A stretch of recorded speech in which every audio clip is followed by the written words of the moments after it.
अस्सलाम वालेकुम मेरी प्यारी सी यूट्यूब फैमिली, कैसे हैं आप सब लोग। मुझे उम्मीद है आप सब लोग ठीक ठाक होंगे। आज के व्लॉग का आगाज़ इस दुआ के साथ कि अल्लाह पाक जितने भी लोग हैं जिनके माँ बाप इस दुनिया से जा चुके हैं, अल्लाह पाक उनका अगला जहान अच्छा करे, और जिनके माँ बाप ज़िंदा हैं अल्लाह पाक उनको सेहत वाली लंबी ज़िंदगी अता फरमाए। जिनके माँ बाप बीमार हैं या किसी तकलीफ़ में, अल्लाह पाक उनकी तकलीफ़ जल्दी से ख़त्म कर दे, आमीन सुम्मा आमीन।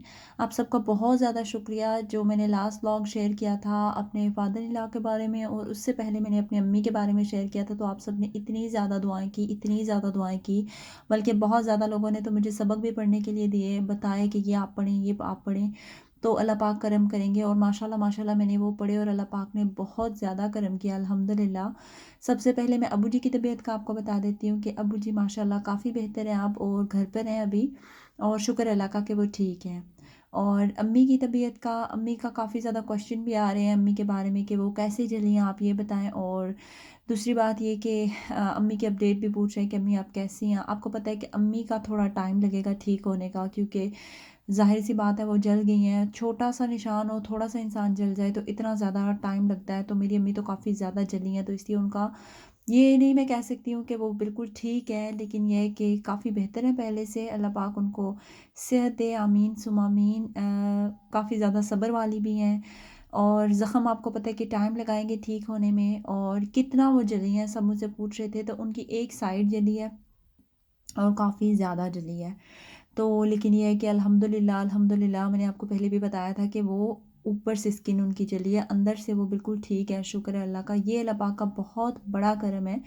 और दूसरी बात ये कि सब लोग पूछ रहे थे मुझसे कि कैसे जली हैं वो, तो मेरी अम्मी जो है वो ऑयल के साथ जली हैं किचन में। बस वो कहती हैं, जब कहते हैं ना इंसान की जब सख्ती आई होती है या कोई भी मुसीबत आपके ऊपर आने वाली होती है जो आपके नसीब में लिखी है ना, तो वो बस बहाना बन जाता है।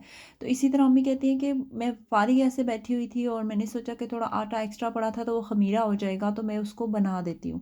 तो वो उसके मतलब ख़राब होने से पहले मैंने कहा चलो उसकी रोटियां बना दूंगी। तो हमारे ये कि वो अम्मी परिंदों को, कबूतरों वगैरह को डालती होती हैं पानी में गीला करके ना, तो अम्मी ने कहा, मैंने कहा चलो मैं रोटियां डाल लेती हूँ, तो फिर ये होगा कि वो ठीक हो जाएगा, मतलब जल्दी ये काम ख़त्म हो जाएगा। तो अम्मी कहती है मैं किचन में गई हूँ और साथ ही जो है वो ऑयल भी था गरम, कुछ उसमें कुछ बनाने लगी हैं ऐसे कुछ, तो बस वो जो रोटी उन्होंने बनाई है ना, तो वो तवे के बजाय उसके अंदर डाल दी, बस कुछ गलती हो गई ऐसे, नहीं पता लगता इंसान को किसी टाइम। तो बस वो ऑयल जो था वो सारा निकल के जो है ना मेरी अम्मी के ऊपर गिर गया था, लेकिन वो थोड़ा ऑयल नहीं था, वो बहुत ज़्यादा ऑयल उनके ऊपर गिरा था।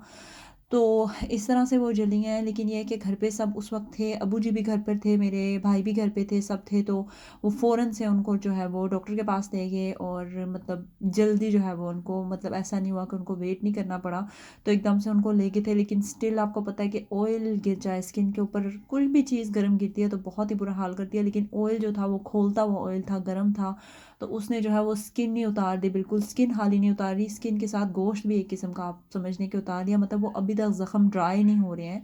कोशिश करें कि ज़ख़म ड्राई हो जाए, लेकिन वो ड्राई नहीं हो रहे, ऑब्वियसली वो इतने गहरे हैं तो वो टाइम लगेगा उनको। ऊपर से पाकिस्तान का मौसम बहुत ज़्यादा ख़राब है, तो उस मौसम की वजह से भी जो है वो काफ़ी मसला है। इस मौसम की ज़्यादा परेशानी है, क्योंकि इस मौसम में जो है ना ज़ख़म बहुत ज़्यादा ख़राब हो जाते हैं। इसलिए फिर उनको डॉक्टर ने प्रॉपर एसी वाले रूम में रहने के लिए कहा है, और उनका ये भी कहा है कि वो एसी वाले रूम से बाहर ना जाएँ। ट्यूब्स लगाने के लिए दी हैं, खाने के लिए भी दी हुई है दवाई, 4 टाइम दवाई अम्मी ने खानी है, क्योंकि पेन बहुत ज़्यादा होता है आपको पता है, तो फिर उसकी वजह से बुखार भी हो सकता है, तो इसलिए फिर जो है कि वो दवाई भी साथ में उन्होंने दी हुई है। मेरी अम्मी का मसला ये है कि उनको पहले भी मैदे का थोड़ा मसला है, तो वो बहुत ज़्यादा गर्म दवाई नहीं ले सकती हैं, तो इस वजह से थोड़ा सा दवाई का अब इशू भी आ रहा है कि अब उनकी दवाई बंद कर दें। लेकिन डॉक्टर ये कह रहा है कि अगर इनकी दवाई बंद हुई तो इनको दर्द होगा, और दर्द से जो है वो इनकी तबीयत ज़्यादा ख़राब होगी, तो दवाई इनको मस्ट लेनी पड़ेगी। और किसी ने मुझे बताया कि लाहौर में कोई स्वीट्स हैं, पता नहीं निराला स्वीट्स या ऐसे कुछ, मुझे नाम नहीं याद, वहाँ से भी दवाई मिलती है जलने की। तो फ़िलहाल जो है वो उनकी ट्रीटमेंट चाहिए उनको पूरा, वो थोड़ा ट्रीटमेंट उनका ठीक हो जाए तो फिर उसके बाद इंशाल्लाह ट्राई करेंगे जहाँ भी हो, क्योंकि फ़िलहाल उनको हम कहीं लेके जा नहीं सकते हैं। अगर वहाँ से ऐसी ही दवाई ले सकते हैं कि कोई भाई चले जाए, अबू चले जाए, या कोई और दवाई मतलब ले आए, तो फिर और तरीका है, देखते हैं फिर क्या करते हैं। मम्मी को वैसे मैंने बताया था, तो मम्मी मुझे कह रही थी कि डिटेल सेंड कर दो कि वो कहाँ पर हैं। तो जिन्होंने ये कमेंट किया था, तो प्लीज़ आप कमेंट में पूरा जो है वो उनका एड्रेस वगैरह अगर लिख सकते हैं तो आप लिख दीजिएगा, फिर इंशाल्लाह हम ज़रूर ट्राई करेंगे कि वहाँ भी चले जाएँ, दवाई ले लें वहाँ से। आज काफ़ी दिन के बाद बच्चों को मैं बाहर लेके गई थी, बच्चों का मैंने कहा नाश्ता भी आज बाहर कराती हूँ। आ रही हूँ वापस, आवाज़ आ गई होगी आपको बच्चों की, मैं आती हूँ वापस। हाँ जी जनाब, बच्चों को भी मैं सेटल करके वापस आ गई हूँ। अच्छा, अभी जो है वो मैं बात कर रही थी कि बच्चों को मैं आज लेके गई थी बाहर, बच्चों को बाहर लेके गई थी क्योंकि बच्चों की छुट्टियों में मैं कहीं इनको नहीं लेके गई। तो यहाँ से कोस्टा जो है वो इतना दूर नहीं है, टाउन में ही है। तो मैंने क्या किया, टैक्सी की थी और टैक्सी में मैं बच्चों को ले गई थी। वहाँ से एक तो नाश्ता मैंने बच्चों को कराया था और दूसरा बहुत ज़रूरी हस्बैंड का एक काम था जो करना था, तो वो मैं कराई थी। ग्रोसरी की काफ़ी सारी चीज़ें मेरी रहती थी लेकिन मैं ग्रोसरी के लिए नहीं गई। वो फिर जो सिस्टर इन लॉ के बच्चे हैं, मैंने उनसे कहा था कि वो मुझे दे दें चीज़ें, तो वो फिर ये है कि बाकी जो मेरी चीज़ें रह गई हैं वो मुझे वो दे देंगे ला के। तो बस जनाब यही कुछ चल रहा है आजकल। वापस जब मैं वहाँ से आई हूँ तो फिर जल्दी से मैंने सोचा खाना बना लेती हूँ। रेहान काफ़ी दिन से कह रहे थे कि उन्होंने शोरबे वाला चिकन खाना है, उनको बहुत ज़्यादा अच्छा लगता है शोरबे वाला चिकन। तो फिर मैंने कहा चलो मैं जल्दी से करती हूँ कि चिकन बना देती हूँ, थोड़ा सा इसमें मैं शोरबा रखूँगी। तो वैसे अगर आप शोरबा ना भी रखें तो ये एक बहुत ही ज़बरदस्त किस्म की रेसिपी है। अगर आप ग्रिल वगैरह या इधर उधर नहीं बनाना चाहते ना, तो आप ऐसे बनाएं तो बहुत मज़े का बनता है। आपने क्या करना है, आपने जैसे नॉर्मल आप हांडी का मसाला बनाते हैं वैसे आपने बनाना है। उसके अंदर सिर्फ जो चिकन चरगा मसाला होता है, बहुत थोड़ा सा आपने आधी सी चम्मच इसके अंदर मसाले के अंदर वो डाल देनी है। बाकी आपने नमक मिर्ची अपने हिसाब से डालनी है जो आप सालन में डालते हैं। मसाला अच्छे से भून गया, उसके बाद आपने ये चिकन लिया है, इसको आपने वही चिकन चरगा मसाला लगा के लेमन लगा के आपने रख देना है साइड पे। तो वो तकरीबन घंटा है कि इनको मसाला लगा रहता है। उसके बाद आपने जो मसाला भूना होगा उसके अंदर आपने ये चिकन डाल देने हैं, बड़े पीस जो होते हैं मतलब लेग एंड थाई, वो आपने डाल देने हैं। सिर्फ अगर आप लेग पीस डालना चाहते हैं वो भी आप डाल सकते हैं, या आप नॉर्मल चिकन ऐसे बनाएं तो वो भी आपकी अपनी मर्ज़ी है। लेकिन आपने ये बनाना है, बना के चिकन को आपने अच्छे से भून लेना है। जब चिकन बहुत अच्छे से भून जाएगा ना, उसके बाद आपने इसको हल्की आंच पे बंद कर देना होता है, दम कर देना होता है। दम करने के बाद दम जब आप हटाएंगे तो ये बहुत ही मज़ेदार किस्म का चिकन रेडी होगा आपका। लेकिन मैं इसमें जो है वो थोड़ा सा पानी भी बाद में ऐड करूँगी और थोड़ी देर इसको और ढक के रखूँगी ताकि थोड़ा शोरबा इसका बन जाए। और बच्चे मेरे जो हैं वो बहुत शौक से खाते हैं, इसलिए फिर मैं क्या करूँगी कि इसमें थोड़ा सा पानी ऐड करके थोड़ा सा शोरबा बना दूँगी। उसके बाद खुद मैं वाटरमेलन खाने लगी हूँ क्योंकि जब बाहर से मैं आई थी तो मुझे शदीद भूख लगी हुई थी। बच्चों को जल्दी से मैंने फ़िश फिंगर बना के दे दिए थे। मैंने कहा चलो बच्चे इतनी देर में वो खा लें और इतनी देर में मैं खाना रेडी कर लेती हूँ।